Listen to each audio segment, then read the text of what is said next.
السلام علیکم ورحمۃ اللہ وبرکاتہ۔ ہم نے پہلے سبق میں زیر پڑھی تھی، تو اب ہم زیر کی مشق پڑھیں گے۔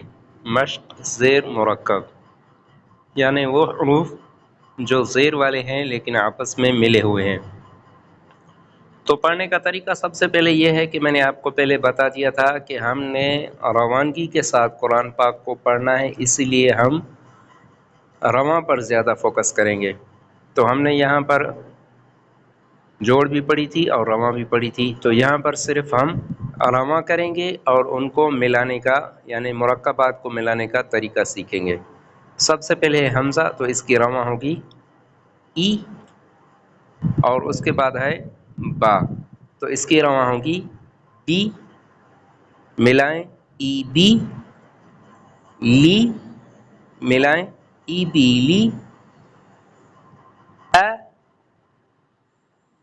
قی ملائیں اقی، می ملائیں اقیمی۔ یہاں پر ہم جوڑ اور رواں اکٹھے کریں گے۔ میم زبر م، لام زیر لی، مالی، کاف زیر کی ملائیں مالی کی، حمزہ زبر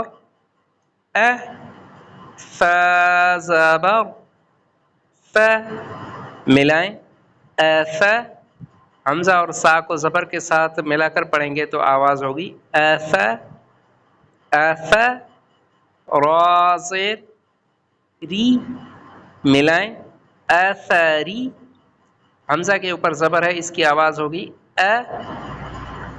ب، ملا کر پڑھیں گے تو آواز بنے گی اب تی، ملا کر پڑھیں گے تو یہ لفظ بن گیا ابتی۔ تا کے اوپر زبر ہے ت، را کے اوپر زبر ہے ر، تو یہ دونوں حروف کو ملائیں گے تو آواز بنے گی تارا، نون کو زیر ہے نی، تو یہ آواز بن گئی، لفظ بن گیا تارانی وی، و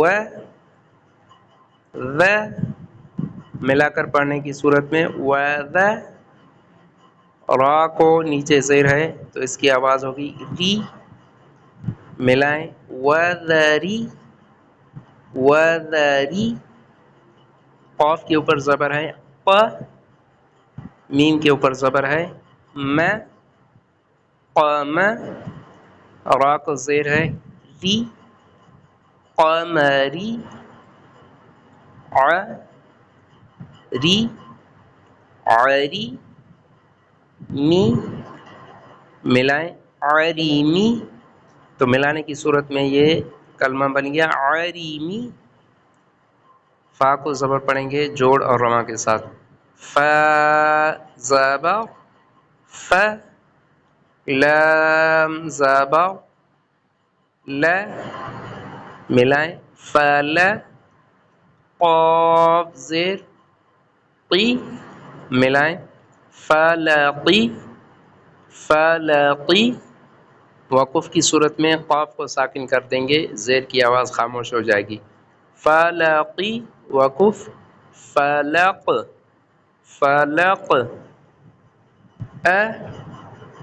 ذی اذی ن، ملانے کی صورت میں اذین، ح فی حفی حفی، و، ملانے کی صورت میں حفیظ، آگے وقف حفیظ حفیظ۔ جب بھی وقف کریں گے، وقف کی صورت میں زبر ہو یا زیر ہو تو اس کو ساکن کر دیتے ہیں۔ را زبر را، ح زیر حی راحی، میم زبر م، رحیم رحیم، را کے اوپر زبر ہو تو را کو موٹا ہی پڑھا جاتا ہے۔ واو زبر و، و، را زیر ری، وری، وری، وری، فا زبر ف، ورث، ورث، ورث، آگے وقف، ورث، سین زبر س، س، میم زیر می، سامی، سین اور میم کو ملائیں گے تو آواز بنے گی سامی، سامی، عین زبر ع، سمع، سمع، آگے واپس سمع، سمع۔ تو اسی طرح میں نے آپ کو یہاں پر جوڑ بھی یعنی کہ سمجھا دی اور رواں بھی سمجھا دی۔ اگر ایک ایک حرف کی رواں پڑھیں گے تو کس طرح پڑھیں گے، اگر جوڑ اور رواں پڑھیں گے تو اس کو ملاتے جائیں گے تو آواز کس طرح بنے گی۔ مثال کے طور پر یہ چیک کر لیں، حمزہ زبر ا، قاف زیر طی، اقی، میم زیر می، اقیمی۔ اسی طرح آپ نے ان کی پریکٹس کرنی ہے، ٹھیک ہے۔ اگلے سبق تک دیجیے اجازت، اللہ حافظ۔